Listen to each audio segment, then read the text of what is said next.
جلال آباد کې ملي امنیت د شپږو هدفي وژنو عاملین نیولي.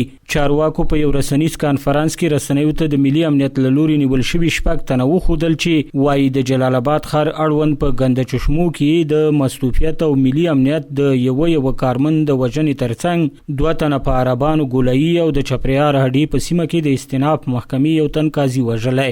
د قاری هجرت په نامه باندې چې 4 کسیزه شبکه ده، دوی په سره رود او بهسود ولسوالۍ او جلال آباد ښار کې نیول شوي دي. خوشبختانه د دې شبکو غړو اصلي موخه دا وه چې هدفي وژنې وکړي، ماینونه ځای په ځای کې، دولتي موټرو ته چسپکي ماینونه او همدارنګه دولتي کارمندان تثبیت کړي او د ترور مسؤلیت مستقیم همدې. په نیول شوو کسانو کې 2 تنه د وسلوالو طالبانو سره هم د اړیکو په تور نیول شوي.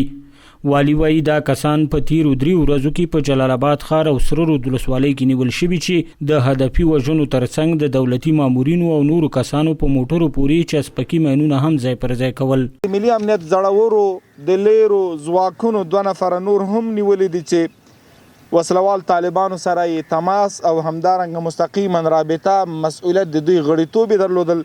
د اصل د شیرزادو او بل د شعیب د کونړ د ولایت اوسیدونکی ده، دا هم نیول شوي دي. ملي امنیت هغه ویډیو هم رسنیو ته سپارلي چې پکې نیول شوو کسانو په خپلو جرمونو اعتراف کړی. قانون ملي امنیت 2 کسان موټر کې راغلل، موږ چې وویشته موږ په زړه هندي رشقه کې وو، کسان مې چې وویشته بس موږ بیرته د هندي رشقه کې راغلو پامیلوی ته، هغه خپل کور ته لاړل.